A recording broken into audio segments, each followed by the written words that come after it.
All right, we'll wait a few more minutes for people to trickle in here. Welcome, everyone.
Eric, do we still have some people kind of trickling in here at a decent rate?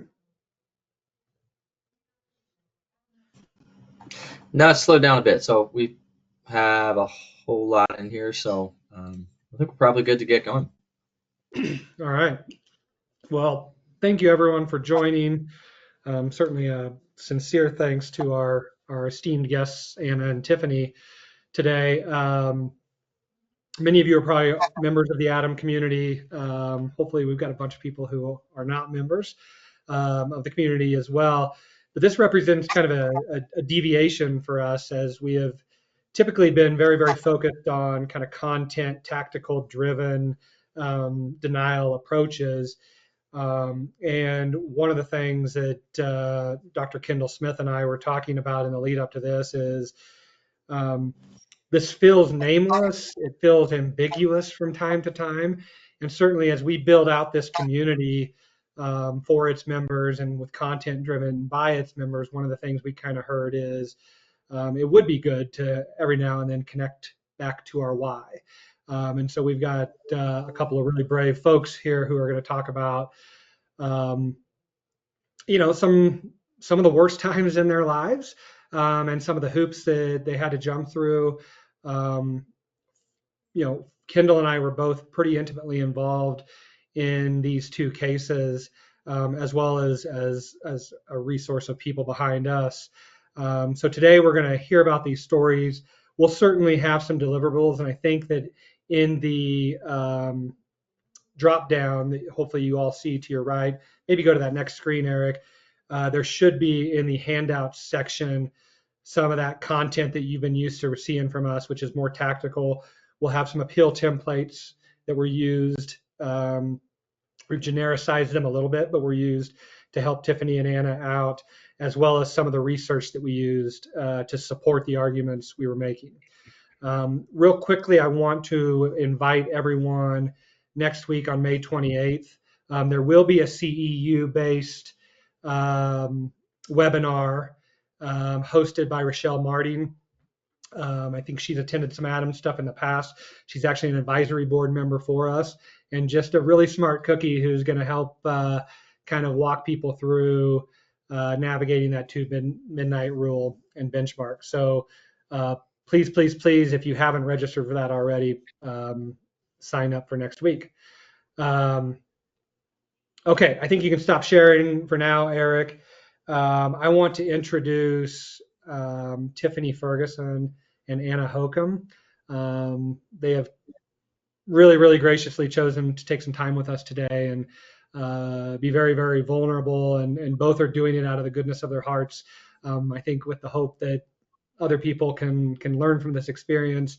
And again, I think for us who fight this every day, for you all to reconnect and remember that at the end of these stories, and sometimes it feels like we're facing thousands and thousands of denials, there's an Anna, there's a Tiffany at the end of all these stories. And with that, I am going to shut up a little bit to the extent I can. And, Tiffany, why don't you kind of explain um, in short order the history of really about what 2018 until now. Mhm. Sure. So happy to be here. And I'm sure probably a lot of you on this webinar know me maybe professionally and what I do for Phoenix Medical Management. However, obviously today is going to be a personal story. So in late 2018, and really where I noticed symptoms was around October, where I had actually had a cough that wouldn't go away. And a slew of doctor visits quickly led to what I realized was either tuberculosis or cancer. And at the time, I was actually praying for it to be tuberculosis. I had hindsight, I was 30 pounds thinner than I am today. So you can imagine how thin I was at that point in time. And what we found was a significant amount of nodules throughout my chest. On my PET scan, it looked like bullet holes everywhere. It was pretty bad. And I was diagnosed after biopsy on January 4th, 2019, officially with unfavorable classical Hodgkin's lymphoma. So at that point, I quickly went into, as a case manager and working healthcare, I knew all the loopholes of how to get care quickly. I went in and started ABVD treatment. I did that for 9 cycles. I did a CT. I just had something in my intuition and my gut to say, this is not working, something's not right. They told me at the time to continue to pursue, and I finished all 12 cycles. We did another scan to see I had some effect, but not all. So that I then had to really do my homework and find a specialist. I hunted the country. I ended up down at Mayo for someone that I just had a feeling was going to be my doctor to take care of me. So she only specializes in lymphomas and leukemias, and she particularly works with younger individuals dealing with this. So this is kind of her skill set. So Dr. Rosenthal has been my woman through this. After that, we quickly went into a treatment called ICE. And you'll see there's a picture that will show that is me at the time going through ICE, which is a continual infusion. That got me far enough along to where I could be able to go in and do my own stem cell transplant. So I went in October 15th of 2019. There I am. There's me before with ICE. Still smiling despite all that, but you can see quite a bit thinner if you ever see me in public. And then after my stem cell transplant, if you also know my personality, it is no surprise that there's a Starbucks right there. That was like the first thing I wanted after that. So I lived in Mayo. I was in Mayo for 24 days. My day 0 was October 15th, 2019. And when I got out, I had no idea that, like the rest of us, I would step right into a pandemic. So at that point, I was expected to start maintenance therapy, because what I didn't realize is even after you complete treatment. You're really not done. And I started brentuximab at that point. I did brentuximab until we had a PET scan again in August, and I learned that although the brentuximab is not really keeping my cancer in remission. So despite my own stem cell transplant, my cancer loves me and it came back. So I continued brentuximab because it was slow growing and I was no longer having symptoms. And I continued that for as long as I could have effects. And we basically are waiting for science to catch up. From there, let me get the exact dates. So May 27th of 2022, I switched to Keytruda. And let's see. Oh, I switched to Keytruda before that. And then in that time was my first, February 17th, 2023 was my first clean PET scan that I had since the beginning. So I call Keytruda. I should have done commercials for them. I have very little side effects from that drug, and have been doing Keytruda every 3 weeks since 2023, which is where we hit the snag in where I had a denial.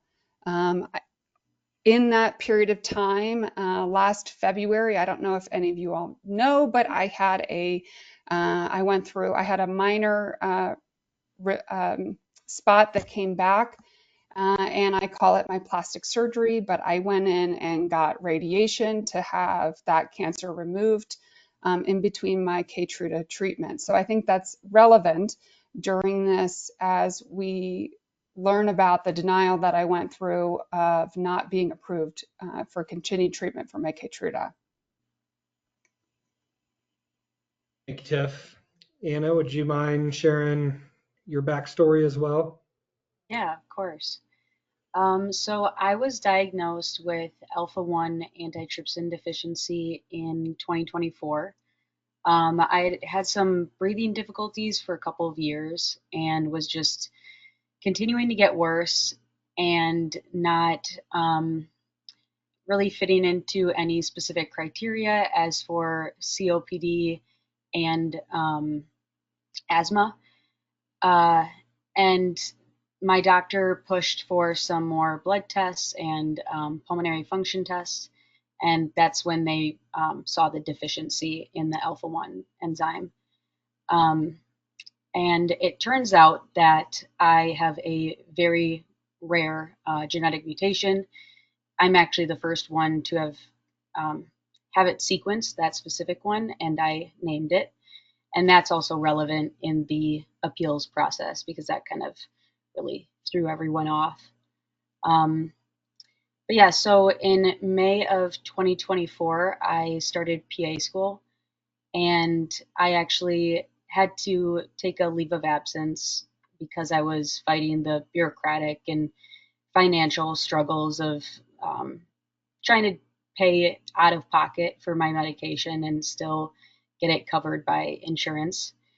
And right now, after about 8 or 9 months, I have 40% lung function.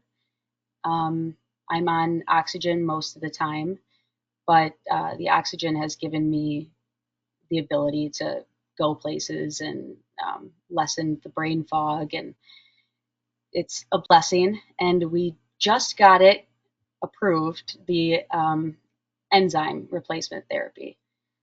So it's been about 8 or 9 months since my diagnosis and fighting the insurance company.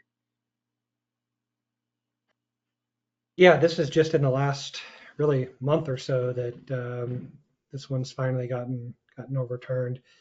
Anna, you had mentioned something to us as in kind of the lead up here that I think is important, in that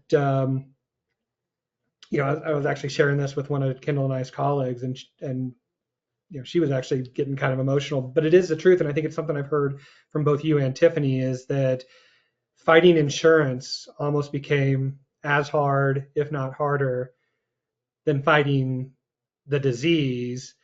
And you said something that I thought was really profound, is that you felt like you were trying to convince other people that you deserve to live, which is heartbreaking, right? Can you elaborate on just some of the, I think, things that you as a patient thought you needed to do or could do that might convince this kind of black and white corporation? Like some of the things you said you had talked to your mom Yeah. about. Like, would you mind sharing those? Yeah, of course. Yeah, I always say that I was fighting to survive and I was fighting to convince someone that I deserved to survive. And that really weighed on me because I had just started PA school, and so I was learning about treatments and how to help people. And still to this day, all I want to do is be a PA, but I'm unable to right now because of my health, and that's been really hard. But it it takes hours every single day to fight the insurance company, and so it's probably the most draining part of the process was fighting against the insurance company, trying to get them to cover my treatments. It wasn't struggling to breathe, feeling like I'm suffocating. It wasn't learning to navigate the world on supplemental oxygen or dealing with the idea of a lung transplant in my future. It was always, you know, they had just denied it for the fourth time, and that really brought me down. And I would say to my mom, like, if there's anywhere I can go to just have them see me or meet me, I felt like then I could prove to them that I deserved that treatment, that I had something to offer the world. And, without the treatment, I would not survive. I have 40% lung function, and that is because I have the privilege of coming from a family who is able to pay out of pocket for it. Um, so, yeah. And the cost of these drugs to both Anna and Tiffany, these are not inexpensive drugs when you're saying paying out of pocket. We're Yes. talking Keytruda and replacement therapy are $120,000 a year for each of you if Hmm. you're forced to pay out of pocket. I know, Tiffany, at one point you were looking at why we were battling this of having to make the same decision that Anna Hmm. and Anna's family had to do for 9 months. Yeah. Yeah, I was kind of doing everything. So my piece is a little different than Anna's as far as I had already been on Keytruda and was told that I could no longer continue it because I hit the 2-year mark on an older study of efficacy for how long you can continue to approve. So when my prior authorization was due for continued treatment, it was denied. And then since then, so having something that finally works after 5 years and being told you cannot continue it, and we have to just cross our fingers and wait and see what happens because of an insurance decision was absolutely disheartening. And I'm right there with Anna that I hunted down the doctor that made my decision and thought, how could you make this decision without knowing me or my story and even knowing my treatment path? That seems so unfair. And these are things that I feel like should be between the, our doctors who know our care best, that our own research that we've done to be advocates in this space, and us. And not be getting bad advice from the insurance company to deny care. That was really painful. Can the two of you kind of speak to that point, Tiff, of, I think as patients, we put our faith in our medical providers. Tiff, you talked about your journey of finding Dr. Rosenthal, and I'm sure you experienced something different of finding someone who was like, this is in fact what is going on, and this is in fact how we're going to attack it. But can the two of you kind of explain this juxtaposition of you've got faith in providers but no faith in insurance? Yeah, I was blessed to have, even my primary care doctor was the one who actually ordered the blood test to see if I had the rare deficiency. But I've had 4 pulmonologists in 3 different health systems all agree on my diagnosis and my treatment plan. And I have a little bit of a complicated medical history prior to this. And it was kind of relieving to see that everyone was agreeant on the diagnosis and treatment for this disorder that I have. But I have so much gratitude for all the physicians who treated me. And I think one of the first things that we learn in like med school is that you can't really make a call about a patient unless you like physically examine them yourself and look at their data.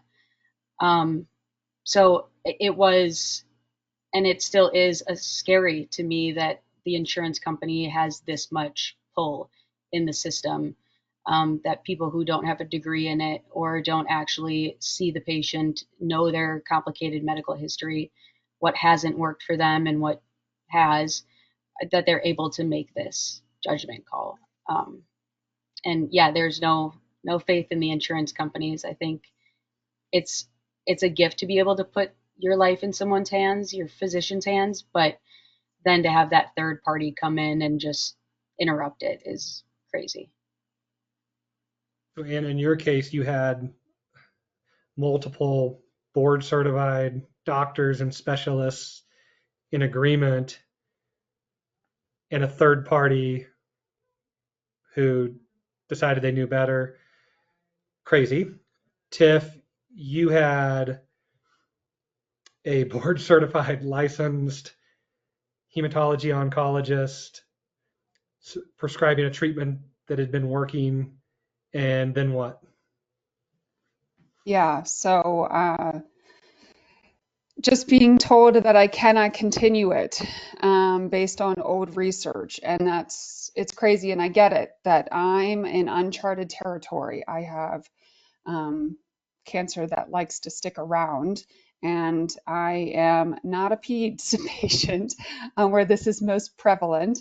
And obviously, Keytruda is a newer drug, but it's not so new that we don't have more years of research to prove that. And so, dealing with an insurance company that is using outdated material to make decisions and not even considering talking to my physician is difficult to hear. And obviously, mine went to peer to peer.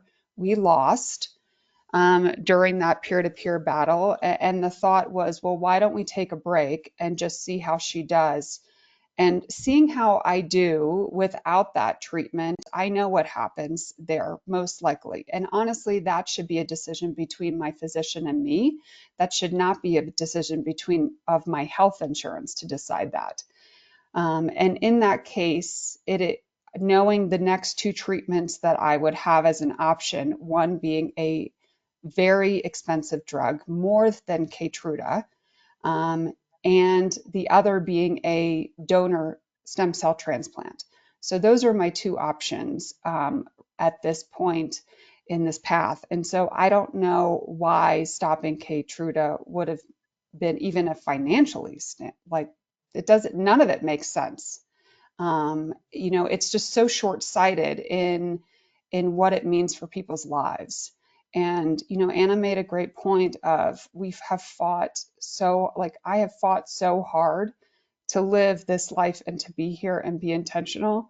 And it is awful to think, that someone can take that away in seconds. And that's what they did. I mean, they're making the decision so quickly without, really thinking who's at stake.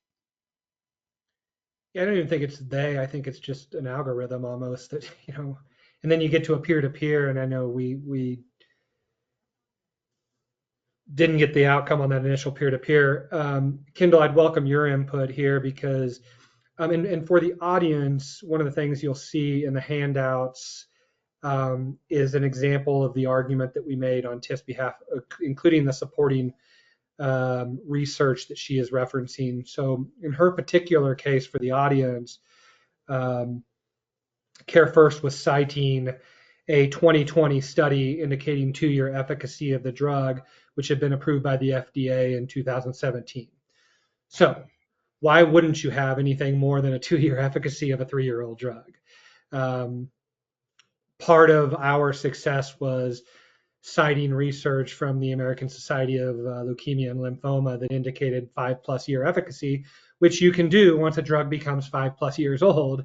But you can't cite, 4-year-old research indicating 2-year efficacy of a 3-year-old drug. And again, all that research is in there. I encourage anybody who's one of those warriors out there fighting on behalf of your patients in your community, in your hospital, to download that, use it how you see fit.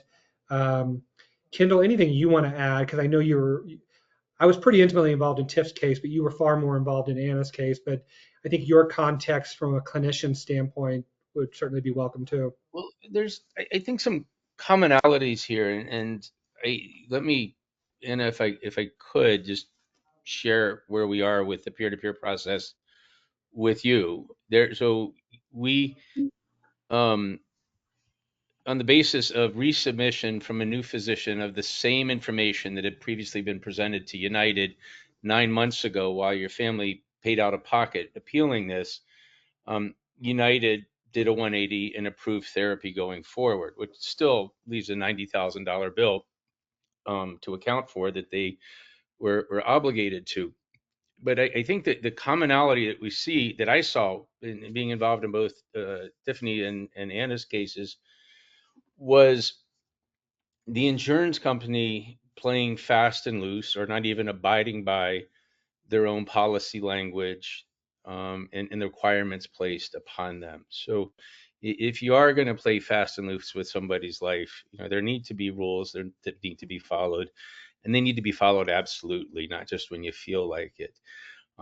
Tiffany's case, there was an obligation, and they said that the literature they were using was the most current and up to date. And it really took us, I think, collectively, maybe 15, 20 minutes to find studies that were peer reviewed, accepted by U.S. national societies involved in the care and treatment of lymphomas and leukemias, bloodborne cancers, to support the specific use case that she fell into. There was a very widely peer-reviewed journal article that exactly said, we've treated 500 Tiffany's, and we've had this great outcome with 500 Tiffany's over a 5-year period. We've never seen a paper match to a patient's particular circumstances as well as that did.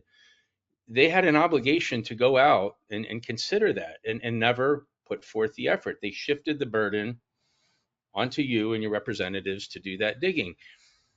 Anna's case is even more frustrating. And, I told Monica, Anna's mother, I've talked to extensively through this, and Anna, when I first met them, that I had to have a drywall guy come in and repair my office wall, because I literally banged my head into it with some of the insanity that United Healthcare pulled. So we got Tiffany's, where the insurer was obligated to go out and be up to date with the literature that they were using if they were going to have a rational basis to deny care. Anna's case, Anna's physicians actually presented from the get-go, when you look at United's coverage policy for replacement therapy for Alpha-1 patients, they proved that she met every checkbox. So this was unambiguous, where we could say that Care First policy was a little ambiguous as to how it would apply to Tiffany, because it only contemplated 2 years of use, and we had to go out and say, well, your policy's not correct. In Anna's case, we were left with a checklist that said she met all 5 things that United required, and we presented that to them time and time again, first to a family nurse practitioner. And I think both of you have spoken to, who dare decide what my life is worth other than conversation between myself and my attending physician. That's a very private thing. And in your case, you had a family nurse practitioner who, there's no way in the world this individual would have any knowledge of the genetics of Alpha-1. It's an incredibly rare disease. I'm sure you'll tell folks. Wisconsin law requires that person operating as a medical director to be an MD or a DO. Yet the family nurse practitioner said, no, you can't have the drug. We appealed, same thing, upheld yet again. And so we're seeing these processes where the insurance companies really just give lip service to Yeah. how they're going to cover drugs. And I think that is what has got to be so frightening and terrifying to patients, which is to say, I'm at the mercy of this big, nameless, faceless corporation and people now that won't even give you their identities, that are making split-second decisions, or computer algorithms that are making decisions about me, and I really have no way to push back. In this case, we took to peer review, or to external review, independent review, and the independent reviewer, who obviously Optum United hires this company with Right. frequency. Where I was going. Yeah. Yeah. So you can say that they're independent, but are they independent if 90% of their business, and I don't know what percent of their business does come from United, but if the bulk of their business is coming from United, are they truly capable of rendering an independent decision? They actually invented their own set of criteria that had nothing to do with Anna's case and said that this was experimental investigational. Yet here we are 60 days later, another doctor sends in the same information, somebody else looks at the same checklist and says, sure, go ahead, we'll prescribe the drug. Completely arbitrary. And I would just expect or suspect, both Tiffany and Anna, that hearing that and going through that has to have been terrifying for both of you. Well, yeah. I mean, I think Kendall and I talk a lot, and certainly he's been again much more involved in Anna's case than I have. But I think Anna, you said something in the lead up to this, which is the moving target. Like it was. I think you said something to the extent of we had to prove emphysema, and then you had to prove the next thing, and then you proved that thing, and then you had to prove something else. Do you mind walking the audience and us just through that kind of cascading level of hoops and moving targets? I know it was different genetic. I may screw this up, but mutation or something like that, right? But like you were explaining it, and I was just like, you met that, then you met. So sorry, I'll let you explain it because you lived it and can do a Yeah. better job. Yeah, like Kendall said, my physicians, when they sent in the appeal or pre-authorization request, I already had met the criteria listed in their policy for the treatment. And I think it's also worth noting this is the only treatment that, like, enzyme replacement is the only treatment for alpha-1 antitrypsin deficiency. So, like, when we say that they won't approve the treatment, this is it. This is the only thing that will stop the progression of the disease, and the lung function that I've lost already, the 60%, I can't get back. So the time was precious in this case. But yeah, so I think the first thing that they started off denying was that I didn't have low enough deficiency levels in my blood serum of the enzyme, which wasn't true. I actually qualified. I think I was listed under a severe deficiency. And then I needed to have an official diagnosis with all of the paperwork, which we did get very soon after I got my blood serum levels. And then they said I needed to have a homozygous mutation, which in their policy, they leave room for coverage under a rare mutation. And that was where I was at. I have a mutation that was sequenced in me, I named, and it hasn't been seen in anyone except my dad, who I ended up getting the mutation passed from. But we're the only ones that they've seen this specific mutation from. So those three were, I think, the first denials. And then they also said that they needed to see emphysema diagnosed by CT, which the gold standard of diagnosis for emphysema is by pulmonary function tests. And I did have that shown in my my tests. But I did also get a CT, and under their standards, I did meet the criteria for emphysema as well. So There was no requirement from United when they listed that, was there, Anna, of having a CT? no, I don't believe so. It was No, just there. one of the Yeah. many Oh. moving targets that they decided to point towards when I had met all of the previous criteria. So I'm interested in since you both have been through the ringer with this and have had to plead your case to these bureaucrats. Do you walk away with a feeling that this is deliberate, intentional, just corporate indifference, that this is a calculated business model, how they operate? What kind of impressions do you have going through this? I think it's a very short-sighted, as Tiffany said, and just relative uneducated process. I think they see where they can leverage money right now and not in the future. So a lung transplant is much more expensive than just me receiving the enzyme replacements. And um, I think also another thing is that um, when I did get the approval from United Healthcare, that same appeal that we had sent in, UMR, which I have as my secondary insurance, and obviously that's also United, they had denied that same one that United Healthcare had just approved.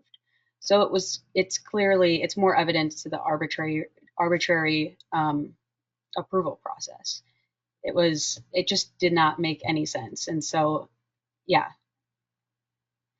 I think it's telling too. I mean, and I'm sure the same thing of we had fought, obviously, like we lost the peer-to-peer. I actually received notice that we lost the formal appeal and had exhausted all appeal levels. Obviously, Kendall and your team, you guys took it to the state of Maryland for um, the next level of appeal, so to speak. And I went on a whole social media attack, full guns ablazing, towards Care First, Blue Cross Blue Shield, and the specific physician and where he works at Temple as a general oncologist, because there's no way he's stopping care at 2 years for every patient on Keytruda. That's absurd. I'm sure it's not happening.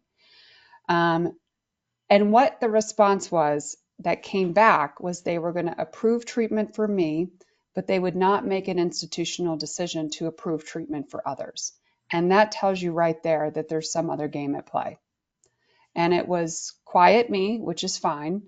But we're going to continue to deny because we probably have shareholders to answer to at each end of the quarter, to be able to explain what's going on here and meet our margins and whatever our metrics are.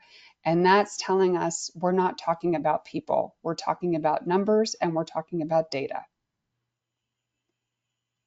Yeah, I mean, we went and for the audience out there, it's unfortunate, but I think this is a tactic that works. Like we went very scorched earth on the socials with Care First. And I think Eric, I won't go through the if you can pull those like a few examples up. The reasonable medical based conversations helped, but they didn't start calling me and Tiffany until we started embarrassing them out in public. And I'm not going to read these for you, but the middle one was actually the one. This was a response. So Care First was promoting this Women in Healthcare Day that they had done, and I responded to it of basically saying, I'm sure there are wonderful women out there doing the best damn job they can, keeping roofs over their head, food on their families' plates. But at the same time, this company is denying a woman who has a roof over her head and 6 mouths to feed, while espousing the virtues of right. So that was the one where they actually reached out to me and were kind of like, "What can we do?" Um, the other one certainly got responses, but I only bring these up as it's effective, and it shouldn't have to be effective. But we really did kind of go scorched earth on the socials with Care First. And I would, And Ryan, you had mentioned it at the time. I remember one of the comments is this was starting to gain traction, that you could actually see people from Care First checking in and reading this, and the volume of foot traffic from Care First, Blue yep. Cross, was clearly starting to migrate to these posts. And to be frank, I think the volume got to a point where I would imagine there was a corporate oh shit moment. I mean, I think we could go on a whole And that's side. just a horrible, horrible thing to say. That's what Right. got to rethink this. Ultimately, it was external review that brought some sanity to this. But at the time, from a corporate perspective, it was this social media onslaught that really started to draw them into thinking about what was going on. Which, you know, there's probably a whole side track we could go on of where we are at as a society. I mean, I kept logs of the 26 phone calls I make and who I talked to at Care First, and I mean, I ultimately ended up talking to 3 different people multiple times. Um, but I'm not even sure that presenting the science and the relevance was effective as shaming them in public, which is again, I think, a sad indictment of the fact that you care more about your public perception than what were supposed to be medical professionals that I was talking to presenting science, many of whom even said, like, behind closed doors, were like, I agree with you, but there's nothing I can do. I agree with you. There's nothing I can do. I'm like, what do you mean there's nothing you can do? I like didn't you end up, Kendall, on Anna's case in some sort of weird vacuumous black hole inside of United of where things go when they're really screwed up or something like that? Yeah, Anna, tell them Island of about Misfit the Toys or call whatever it that was. you and your mom Monica had from, I'm going to call it the land of misfit toys, but the woman identified itself the Department of Egregious Cases was how she, your Anna's mother, if I could, and Monica, wonderful woman, is a health law attorney, works with the hospital system. So a person who is very familiar with the power of language and the weight of an individual word, and actually had called me just dumbfounded that this woman identified that she worked in the Department of Egregious Cases at United Healthcare. And Anna, do you want to take the story forward from that point? Yeah, she saw my case and something really stood out to her about it, that she recognized that it was an egregious case. And it was interesting to us that they had a whole department designated for this, as if, which we know it's not a rare occurrence. And so she said that she would pretty much take care of it, that it was it was one of her cases now, and she would help us sort it out and work through it, get it approved.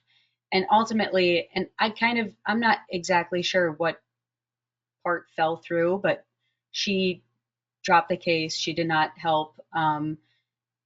We did not get an approval through her. Kendall, I'm not sure if you have more information on Yeah, what she got exactly. they got stuck on the made up requirement at the time that you did not have a CT scan. And as Anna so succinctly described it clinically, you never diagnose COPD emphysema by a CT scan.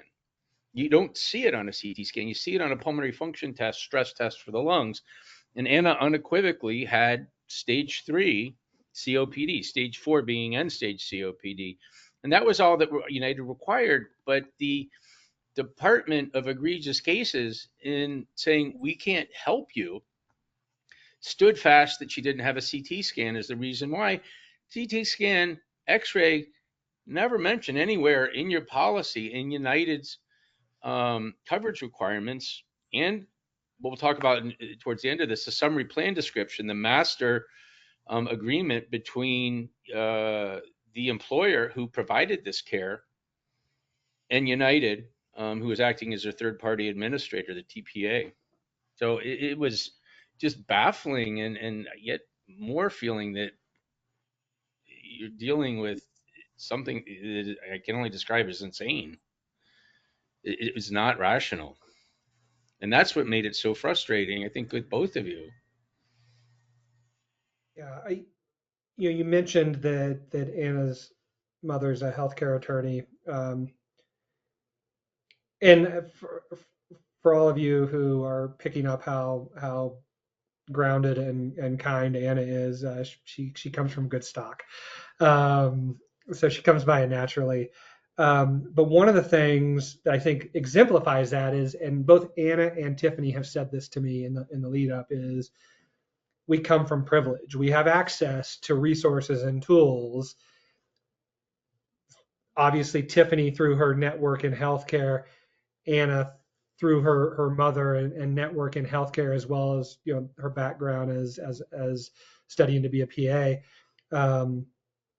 Would you two just kind of, because it really it hit me emotionally when the two of you both were talking about, what about other people? What about the people that don't have the access and the privilege that I have? And I think that's a really important thing, the people who do this every day, to remember. It's not really a question. It's more of just an open-ended, would you guys, gals, would you talk about that a little bit?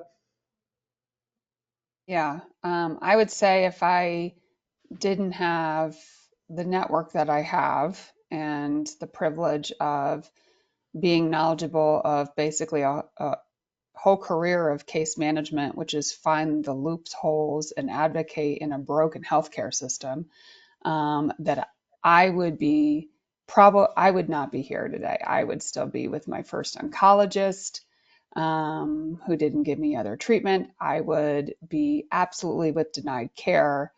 And I would be, maybe if I was still here, I'd be crossing my fingers, waiting to see what the test results are going to be at my next PET scan, without any secondary plan or in place at all. There's just no help that would be there. There's no way we would have gotten that overturned, or even thought to go to social media, to connect and go through the avenues that we have. I think, upfront, health insurance absolutely cares about their members publicly facing. I think there's a whole nother business behind closed doors that is just the antithesis of that.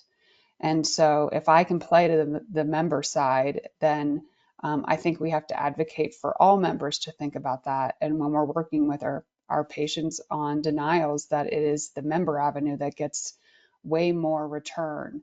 And that's why I'm willing to speak out today of what that is. Yeah. Anna, can you elaborate on kind of that a little bit? Yeah. I always say part of my why is, one, making it so that other people don't have to feel so hopeless or alone in their fight. But also, I do come from a very privileged family. My mom is a healthcare attorney. My uncle has been very helpful in this too, and he's a lawyer. My godfather, a physician who helped walk us through this. We had resources to you guys. Kendall was a big part of our fight. And I am lucky enough to be given the platform to speak here. I think that there's a reason that you go through every hardship. And I always joke and say that my obstacles with my health is just research for my patients. So I can tell them what it feels like to get all the tests done and all the treatments. But it's also to speak out using the resources that I've gathered, the lessons I've learned, and now the platform that I've been given thanks to you guys. I I think it can be scary to speak out. I know that. I mean, I've heard many times that United Healthcare is such a big company and they can easily just retaliate, or it's just another lawsuit to them. But to a lot of people, hearing the voice speak up and be a story that they can resonate with can be life saving, and teaching people that you can, quote unquote, fire your own doctors, that you can pick who treats you and what you deserve. I think that can be just a life saving lesson. Yeah, I think as someone who's done this for a long time, more than 20 years, we are, and unfortunately, I do think one of the catalysts was the murder of a CEO. But I do think that we are at a point that I've never seen before where, and I honestly never thought we would, where the momentum, I'm not going to say it's shifting, but it's certainly, there's more momentum than I've ever seen in my 20 plus year career trying to do this. And Tiff, you and I were talking last week, I think, about it was there was a great little like 6 month period, and it was fall or spring of 2020 to about fall of 2020, where everything kind of got laxed with COVID, and then it just seemed. And I mean, I was working at a company at the time, and I had research across about 60 different clients that could prove this out through what are called CART codes, which all of us denial nerds know what they are, but they're basically responses from insurance company. And from the fall of 2020 through like the next 2 years, we saw this just a huge explosion in what I would call ambiguous denials. Specifically a certain code called a 252 that was additional documentation required. And that's all that response means is we're not paying you, we're underpaying you, and the burden is now on you to figure out what we're asking for because we have responded with additional documentation required. And I say this because my hope is that we are, with these kind of stories and with the momentum we're seeing right now, is that we can start to get back to a reasonable interaction where we do understand that there's a burden of proof as healthcare providers that we need to meet. But when we meet that, please just give us the care that we have been paying into and that we deserve to have and that our licensed board certified clinicians are asking for. I do hope that these kind of stories help with this. If you could, so Anna, you said this particular Alpha-1 thing started for you a few years ago. Tiff, you're in year 6 or 7 of this.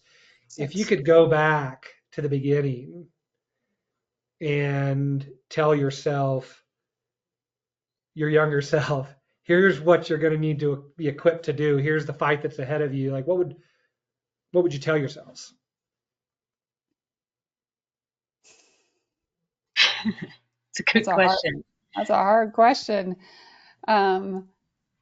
I don't know, Anna, maybe you feel the same way. Everything I look back and I feel like, well, this was a journey to get me where I am today because I would not have been prepared otherwise.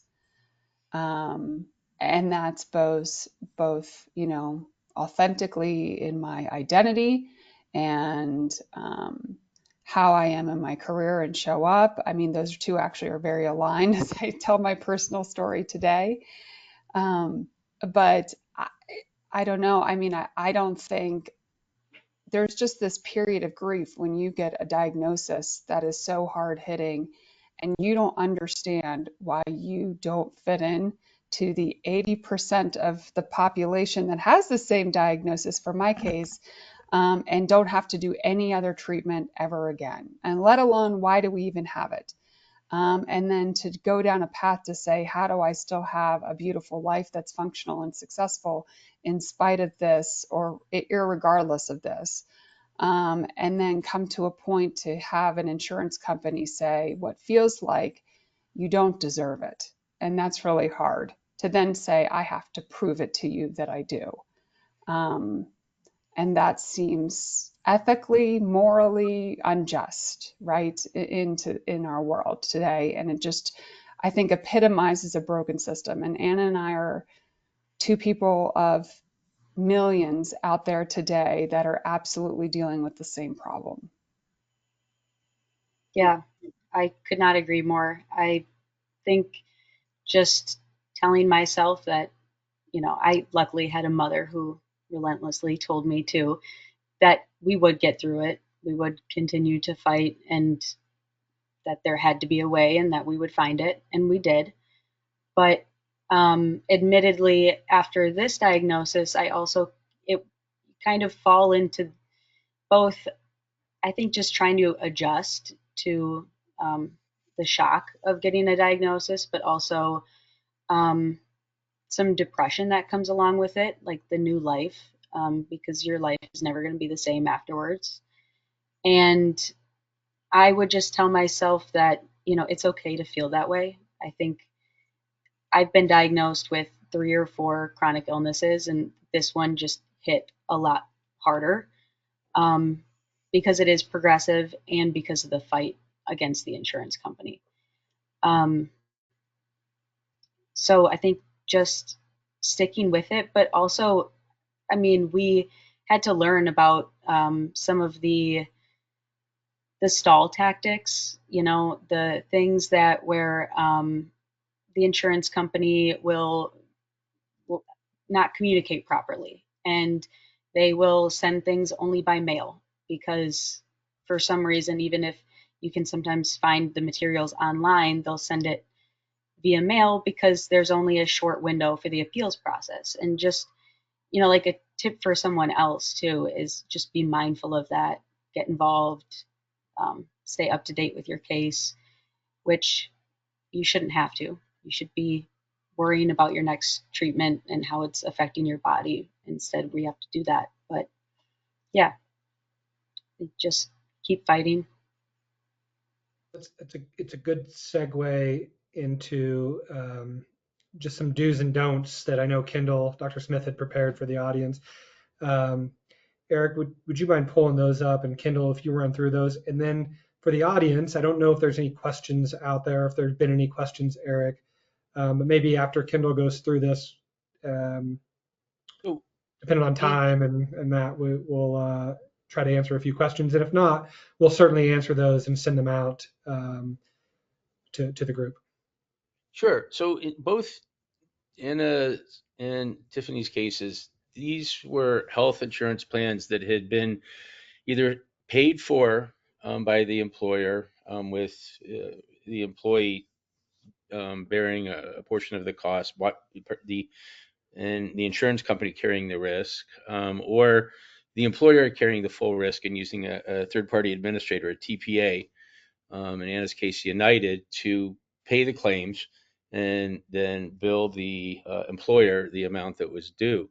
That's governed under a legal construct known as ERISA. So this isn't going to apply to Medicare Advantage or something that you got off of the ACA, the Affordable Care, or Medicaid. But ERISA, most people in this day and age still get their insurance through their employers. And these are absolute dues. These are things that you have to be cognizant of. And I think both Anna and Tiffany spoke eloquently and strongly of, you need to be your own advocate. And it's up to you, unfortunately, to understand the rules and how they apply to your situation. It's not fair. That's the way the game's structured. That's the way this legal construct works. When you do get a denial, you're entitled to the full denial file, and you should ask for that. There's a sense of urgency in both Anna's case and Tiffany's case. And I think I'm trying to remember, Tiffany, whether we invoked the emergency clause under ERISA, which required a 72-hour response. I know we did in Anna's case. So um, if you are appealing and the delay in the insurance company responding to your appeal could result in permanent damage, pain, suffering, etc., you're entitled to a response within 72 hours of submitting that, and you have to indicate that you are submitting an urgent appeal. So get the full denial file. Appeals should be in writing. You have to stick to the deadline. Under ERISA, 181 days, and you have lost the ability to appeal. You've lost your case. Look at the deadlines. These are going to be in the summary plan description, which you can request from your employer. Generally, you can download it from your employer's website. Use the language of the plan. And in this day and age, Chat GPT is actually really useful for scanning plan documents. It's useful for reading coverage policy requirements. I do not trust it to go out and find literature, to find evidence-based guidelines. It, in my experience, tends to hallucinate, make them up, and tell you what you want to hear. Um, One of the best things that I would say from a patient standpoint is a lot of physicians don't know how to write a letter of medical necessity. They tend to write generally, my patient is very sick. They need this drug. This drug is life saving for them. That's not going to cut it. It's often worth your effort to enlist the help of a friend in healthcare, someone in law, or yourself, educate yourself, to show up with that letter pre-drafted for your attending to sign and say, I need you to sign this so we can get this approved. That letter needs to reflect the coverage policy for the particular procedure, drug, medication that you need to treat your case. So that your attending's letter of medical necessity should be more than an opinion. It should say, my patient meets your coverage requirements under A, B, and C for the following reason. And doctors generally, having been both a patient and a physician, was very appreciative when they showed up with one of these and I could read it really quickly and sign it instead of, taking an hour or two to research it and develop it for them. A lot of doctors don't know how to do these. It is an art. Keep every scrap of paper, scan it, keep it. Ryan, you talked about documenting all of your 20 plus phone calls. Take contemporaneous notes when you're on the phone, but don't take anything in orally. Everything should be ultimately in writing. Promises made on the phone that, yeah, we'll probably cover this, things like that. The language from the Department of um, I've lost track of what we called the department, Anna. That she would take care of it. I mean, if we relied on that, we would have sat back and expected things to work out. Those verbal promises don't carry anything. Everything has to be written. Um, I think the idea of escalating, and we didn't talk about this, but um, in Anna's case, I reached out to the head of human resources and engaged them. Um, I've done this 9 or 10 times on complicated cases, and this has been the only time that the employer had no interest in resolving this. The other 9 times, every time I called the director of HR or sent them an email, I found them on LinkedIn, I found them on socials and contacted them. They got right back to me. They wanted the problem solved. They wanted to make sure the employee was taken care of. They called the TPA, and generally within 24 hours, we had it resolved. Anna, I don't know what was going on with the company and the particular attorney that I worked with, but she did not want to hear anything about this. And that's going to come back to bite them if your family decides to sue them, because she was acting in a fiduciary capacity. She was representing the plan, and she had certain obligations, and she didn't want to hear about it. And actually told me to quit contacting her, which was completely bizarre. But I can't tell you the power of taking these challenges to human resources. They inevitably, it's not a formal appeals process, but they do have an interest in making sure that you're taken care of fairly. The Employee Benefits Security Administration, the Department of Labor, will get involved in these. So don't hesitate to go online to that. Eric, if you go to the last slide, some of the don'ts in the interest of time here.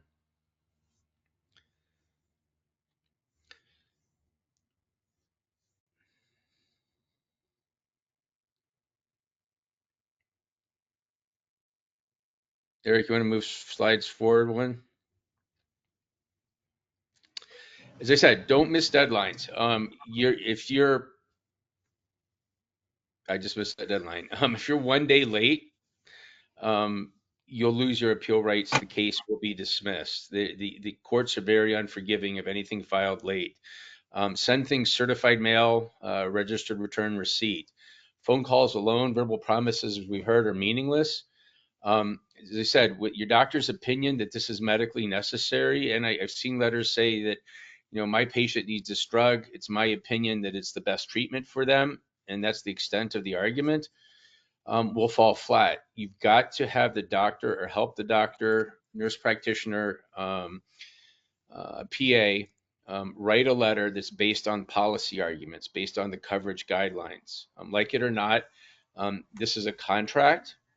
In the contract, you have to show how you meet those policy requirements, and the doctor has to indicate this.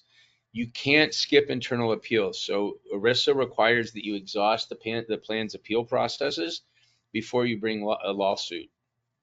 Anna, interestingly, in your case, since the employer and presumably the plan fiduciary told me to buzz off, that's considered a constructive denial. They don't want to hear any more about it. Your family is free now to go forward and file suit in federal court. And these suits under ERISA have to be brought in federal court, not state court.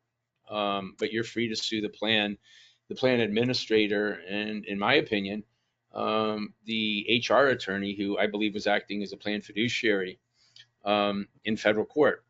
And I would love to see that deposition and the evidence file that comes out of that. It's hard to separate emotion from fact in this when your life is in someone else's hands. Begging, pleading for something, both of these women, incredibly, probably the strongest people I have worked with, just unbelievably so. Got me very emotional, and at times, you want to try to leverage or appeal to other people's emotions in doing this. This is a cold, calculating business, and you have to temper that desire to tell the patient's story, their suffering, what they're facing, the fact they have mortality, all of these words that should terrify anybody that's on that's going through this process. Those words, unfortunately, aren't going to move the needle for the insurance company. You need to provide direct evidence. As Anna talked about, we presented her pulmonary function test. We presented her genetics test. We showed her blood tests.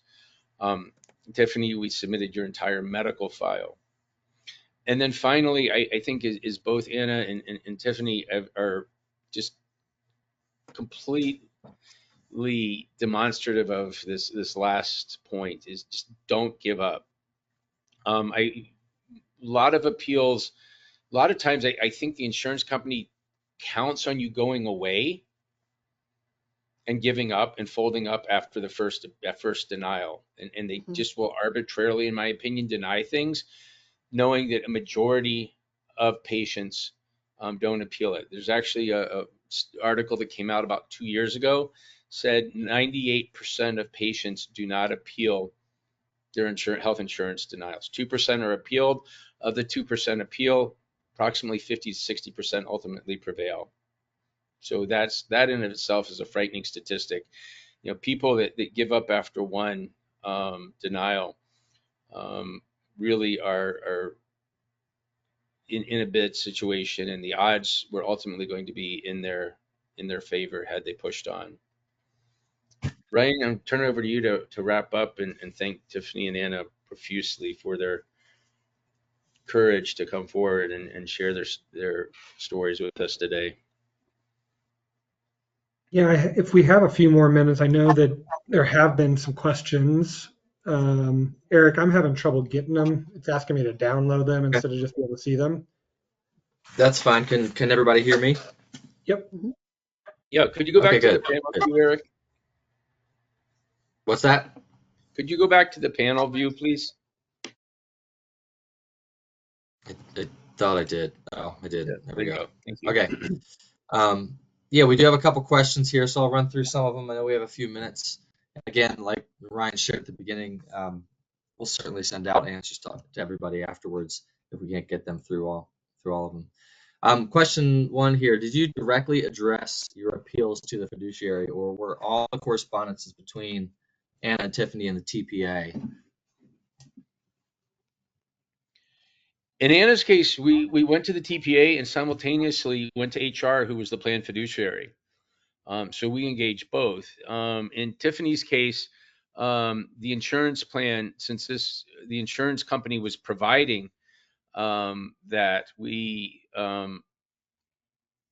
weren't able necessarily. We did work internally with our own HR department um, to engage that, but as far as fiduciary obligations, we're able to exercise them in Anna's case because the employer was paying directly out of pocket for those plan costs. And a lot of employers will come back under the misassumption, since they've hired the TPA, that they have moved what are known as their fiduciary obligations. And a fiduciary obligation simply means that the plan sponsor has to act in the best interest of the insured. It's just how that boils down. And so we reached out to the employer, the HR department, knowing that this was an employer sponsored plan. And you'll get that from getting the summary plan description. In Tiffany's case, since this had been purchased through the employer but was not sponsored by the employer, that created a little bit of a different scenario. But that let us get to Maryland external review, where we were able to get some sanity to this and actually have a rational adult conversation with an external review physician. And one of the Tiffany, things Anna, about, Ryan, anything you'd add?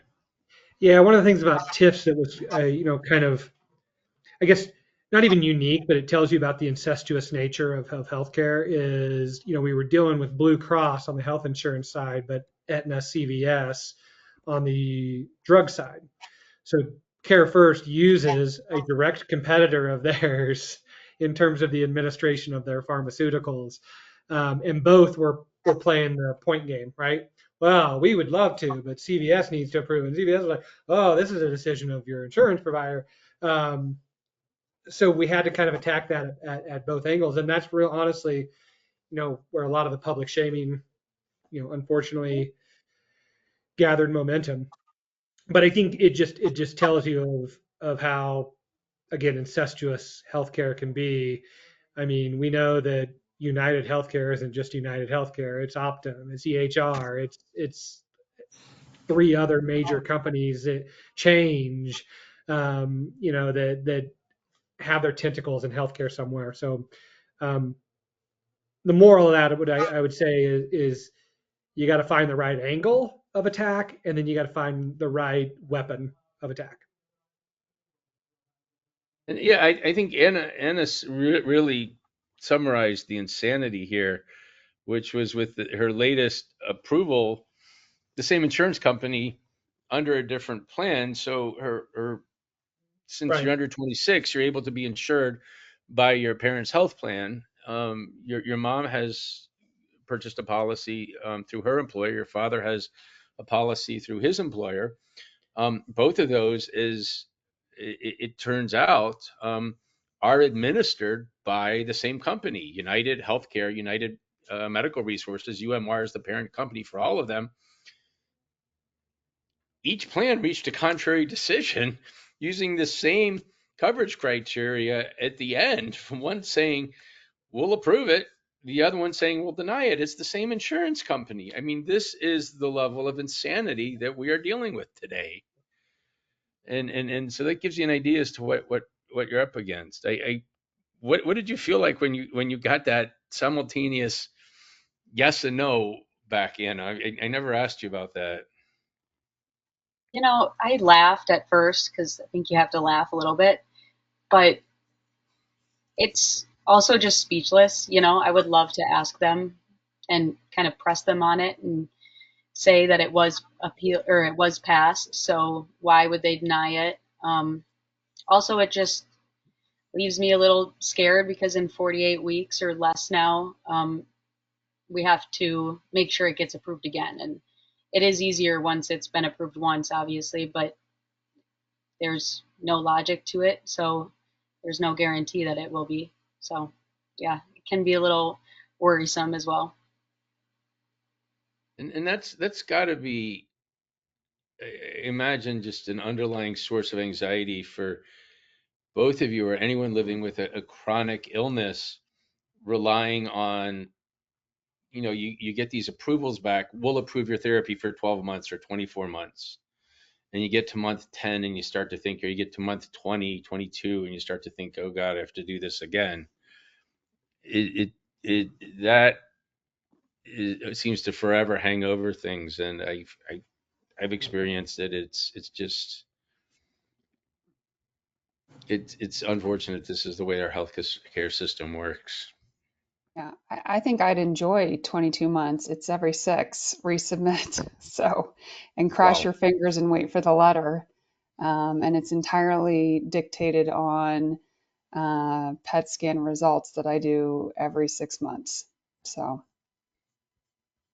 I mean, it's, my background is revenue cycle, and I'm dealing with people who understand the clinical space much better than me. But I mean, Kendall, one of the tenets of clinicians is do no harm, and something I used to always say was like, we can take away anxiety, and taking away anxiety promotes healing.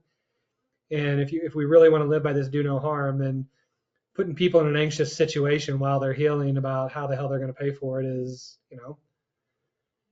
Yeah, and Ryan, and I had at the end of Tiffany, your case first started getting me thinking about this, and then Anna, this brought me home, and I'm not. This is no means a me thing. It's I think for the greater medical community. I had put something on LinkedIn last week or the week before, Ryan, reflecting the yeah, Hippocratic Oath of do no harm, and saying that investing in health insurance companies for people working in healthcare is really akin with what we know now to be true about their behavior to people that would go out and buy stocks in RJR Reynolds and cigarette companies in the 80s and 90s, knowing full well that they were killing people, causing cancer. And if you truly are going to live by the Hippocratic Oath of do no harm, then I think a lot of us professionally, personally need to reflect on that and say, we're saving for retirement. Can we ethically, morally do that by investing portions of our retirement savings in the United Healthcares and the Blue Crosses and the Anthems that are making a profit from denying the Annas and Tiffany's of the world the care that they're entitled to? That's where insurance buybacks come from, stock repurchases come from. That's where executive bonuses are coming from, are from care that's denied to the Annas and Tiffany's of the world. And that really the other day kind of I toss and turn, and I don't know what the rest of you feel about that, but that to me it really does present a moral quandary because those stocks historically do well, unfortunately, for the reasons that we're seeing here today, which is they do well by not paying for care. Eric, do we have time for maybe one more, Eric? Yeah, there's another question in here. During the course of appealing these decisions, did the payers adhere to ERISA procedures related to appropriate notices or procedural issues?